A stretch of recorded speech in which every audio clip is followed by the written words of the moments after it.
The story begins with Earth facing a terrifying global crisis. An unknown alien species has arrived from outer space, carried inside meteorites. Humans call them mimics. These creatures look like massive, spider-like monsters, but far faster, smarter, and more aggressive. Within a short time, the mimics completely overrun most of Europe. No human army is able to stop them. In a desperate attempt to survive, all nations unite to form a single global military force. To fight the mimics, humans develop advanced exosuits, robotic combat armor that turns ordinary soldiers into powerful fighters. Our main character is William Cage, but Cage is not a brave frontline soldier. He's a media officer in the army. His job is to appear on TV, deliver motivational speeches, and encourage civilians to support the war. In reality, Cage is terrified of combat. He has never even fired a gun. One day, Cage is sent to London to meet General Brigham. Cage assumes he's been called in for another media assignment or interview, but what the general says completely shakes him. General Brigham orders that the next morning, a massive assault will be launched on the beaches of France, and Cage is ordered to go with the frontline troops and record combat footage from the battlefield itself. Cage panics. He openly admits he has no combat training. He tries to blackmail the general and even attempts to escape, but the general shows no mercy. Cage is arrested, sedated, and shipped directly to the war zone. When Cage regains consciousness, he finds himself lying on top of military luggage at a base camp. There, he meets Sergeant Farrell, who assumes Cage is a cowardly deserter trying to avoid combat. Cage is forcibly assigned to J Squad, a group of rough, unstable, and battle-hardened soldiers who immediately dislike him. The next morning, the invasion begins. Cage is strapped into a heavy exosuit, but he has absolutely no idea how to use it. He doesn't know how to move properly, how to aim, or even how to disengage the safety lock on the weapon. His squad mates laugh at him, fully convinced he's going to die within minutes. Then, the battle begins. Dropships release thousands of soldiers into the ocean near the beach. Explosions erupt everywhere. Gunfire fills the air. Chaos is absolute. The mimics were prepared. They burst out from beneath the sand, slaughtering soldiers with terrifying speed. Cage barely survives the landing and watches his entire squad get killed right in front of his eyes. That's when he sees her. A female soldier fighting alone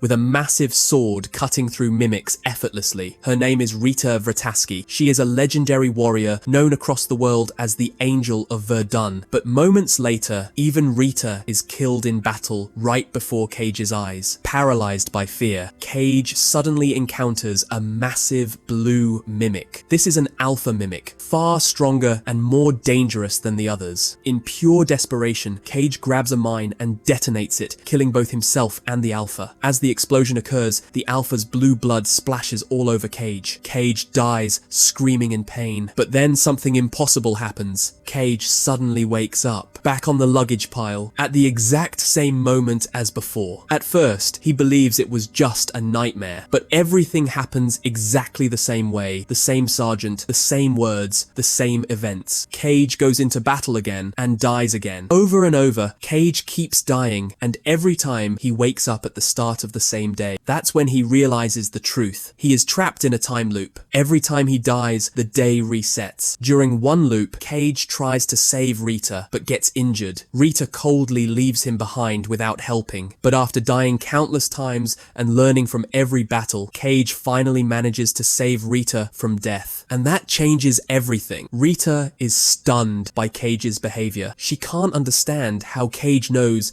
exactly where the mimics are going to attack even before they appear. She looks straight into Cage's eyes and says something strange. "When you wake up, come find me." Moments later, a massive explosion kills both Rita and Cage. And once again, Cage wakes up at the same starting point. He tries again and again to reach Rita, but each time he dies before he can get to her. Finally, after countless deaths, Cage succeeds. This time, he goes straight to Rita. She is training at a combat facility, practicing with her weapon. Cage tells her everything: the time loop, the deaths, the future battles. Surprisingly, Rita isn't shocked at all. Instead, she takes Cage to a hidden military base and says, "With your help, we can win this war." There, Cage meets Dr. Carter, a scientist who has been studying the mimics for years. Then Rita reveals a shocking truth. She explains that she once had the same time reset ability Cage has now. During the Battle of Verdun, Rita killed an alpha mimic, and its blood mixed with hers, just like what happened to Cage. That's how she relived the same day thousands of times and became the legendary warrior who turned the tide of that battle. But there was a problem. After she was injured, Rita received a blood transfusion. The moment her blood changed, she lost the time reset ability forever. Dr. Carter then explains the true nature of the mimics. The mimics are not independent creatures. They are part of a massive, intelligent network. At the center of this network is the Omega, the brain. The alphas act like its nervous system. Whenever an alpha is killed, the Omega resets time by 24 hours. That's how the mimics always know where humans will attack next. You cannot defeat an enemy that already knows the future. Out of nearly 6 million regular mimics, only one alpha exists at a time. Because alpha blood is inside Cage, the Omega mistakenly believes Cage himself is an alpha. So every time Cage dies, the Omega unknowingly resets time. Rita realizes this is their only chance. They must use Cage's ability to locate the Omega. If the Omega is destroyed, every mimic on Earth will die instantly. And that's when the real training begins. Rita trains Cage brutally, day and night, again and again. She pushes him harder than any soldier in history, because to fight the mimics, Cage must become the greatest warrior on Earth. On the battlefield, if Cage even suffers a minor injury, a broken leg, a deep wound, Rita immediately shoots him, not out of cruelty, but necessity. If Cage is taken to a hospital and receives a blood transfusion, the time loop power will be lost forever. So every mistake means death. Every injury resets the day. Cage dies thousands of times. The pain is unbearable, but slowly he becomes stronger, faster, smarter. He now knows exactly when mimics will attack from the left and when they'll strike from the right. It's as if he can see the future itself. One day, during training, Cage begins to see strange visions. In his dreams, he sees a massive structure, a dam in Germany. Dr. Carter explains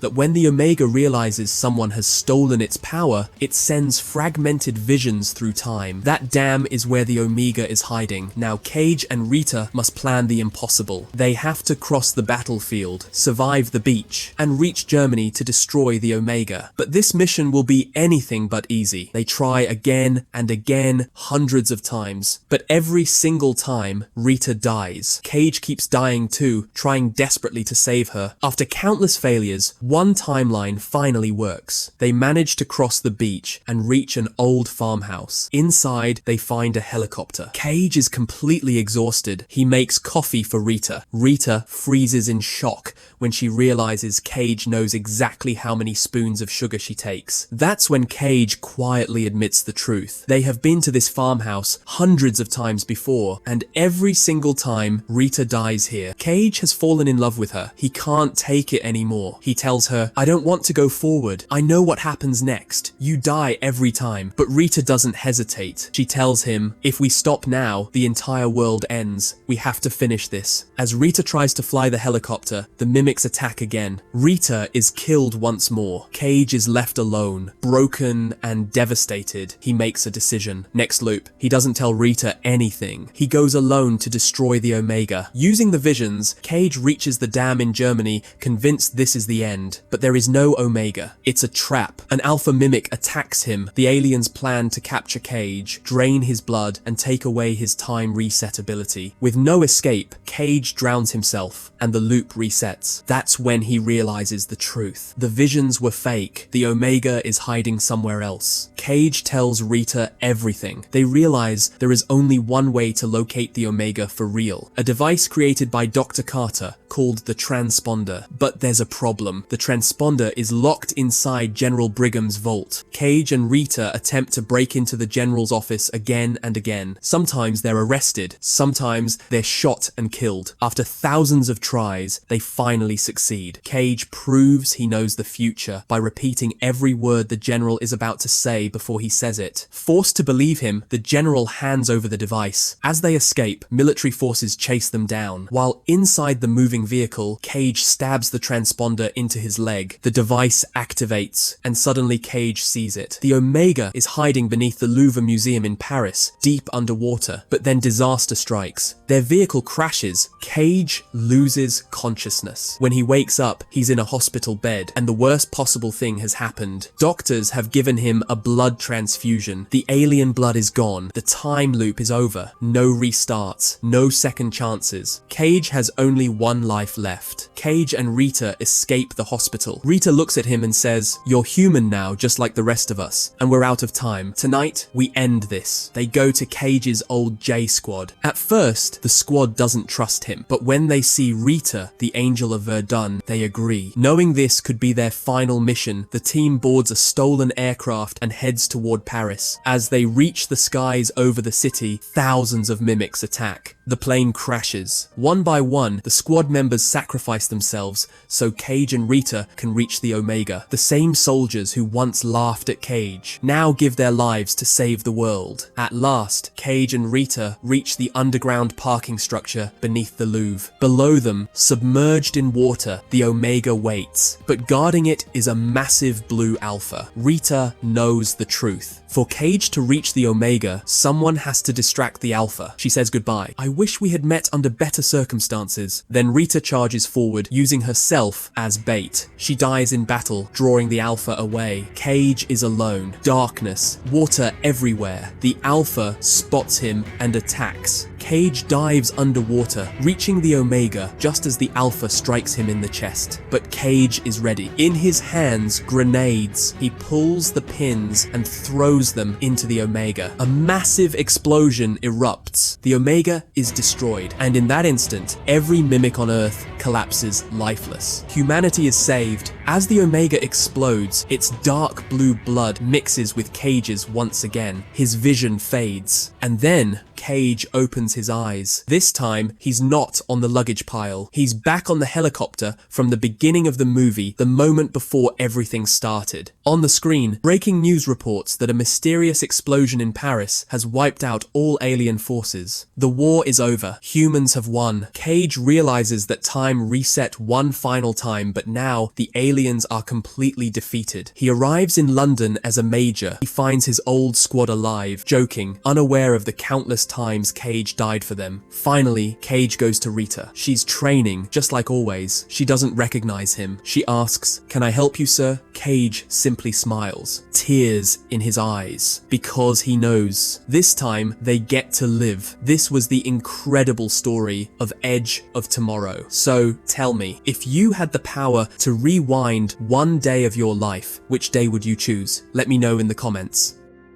Thanks for watching. I really appreciate you spending time here. If you found this helpful, please like the video and subscribe for more every week. Turn on notifications so you don't miss the next upload.